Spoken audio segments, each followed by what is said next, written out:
Hey guys! Nagpunta nga pala kami sa Temple Market sa Jordan, MTR Exit A. Andito kasi ang mga sikat na street food sa Hong Kong.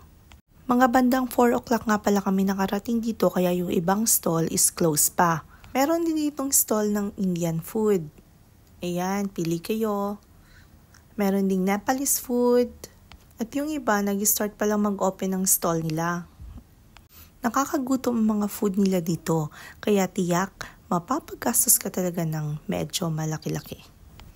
Ito yung literal na Chinese street food kasi marami ito sa mga kanto-kanto kahit saan ka mapunta.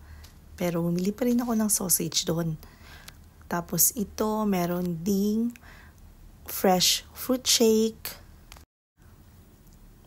Pero dito talaga kami napatambay kasi medyo attracted yung tindero. Napaka-jolly niya. Yep. Turkish coffee right here. We have even baklava.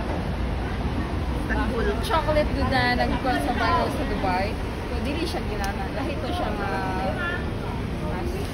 Tapos ayan, nagpa-video ko sa friend ko nung bumili ako ng sausage. Parang timang lang. Tignan mo.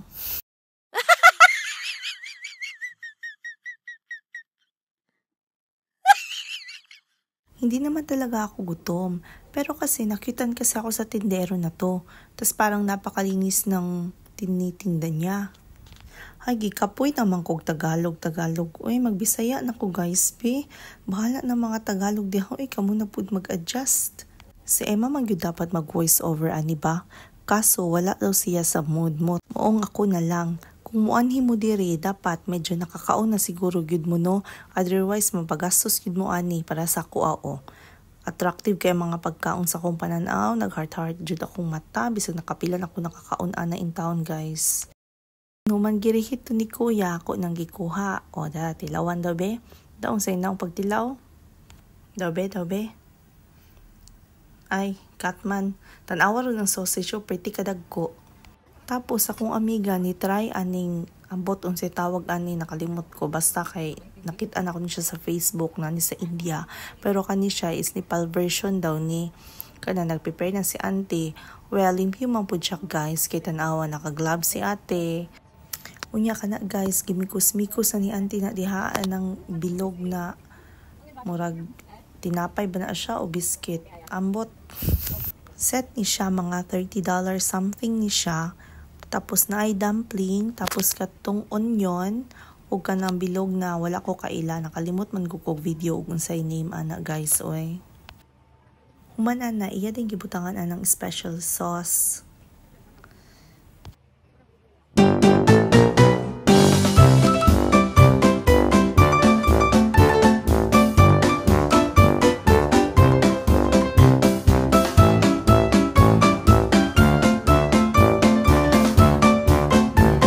Tada! Dara! Lami kita naawon guys. O, tanawa.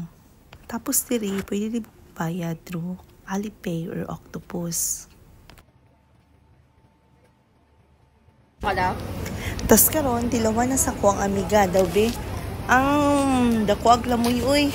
Kaso ingon siya, bugno daw kayo sa baba. Muto ni talikod siya kay naulaw. Diri sa Temple Street, kung lahuson to ninyo, daghan po dug mapalit nga mga souvenir. Dili lang sa Mongkok or Sham Shui po. Naapo diri sa Jordan Exit A. Dara ay daghan kaayo guys, sanawa ninyo. Pili lang mo. Naay mga tote bag na nakabutang Hong Kong. Nindot jud siya pampasalubong sa Pilipinas. Tapos kanya kong friend mo niya napilian, gagmay nga sling bag. Cute kaayo o na ay lahig color. Ninduting white kay limpyo kaayo. Ni siya guys, tulo 100. Pero kabalo mo sa inchik, mahangyo na sila pag daghan inyong paliton. Tapos daghan pa dito sa unahan, mga bags, mga something, mikos-mikos sa manang naadira guys. Uy, basta adtuan na lang na ninyo. Ang ubang shop, close pa siya. Tapos, sili ba siya crowded diri magpalit og mga souvenir unlike mo adto ka sa Mongkok or sa Sham Shui po. Tapos, diara ang mga bags ug wallet. Wala na ko nag-ask kay dili magyapon ko mopalit. Mura to siya guys. Bye-bye!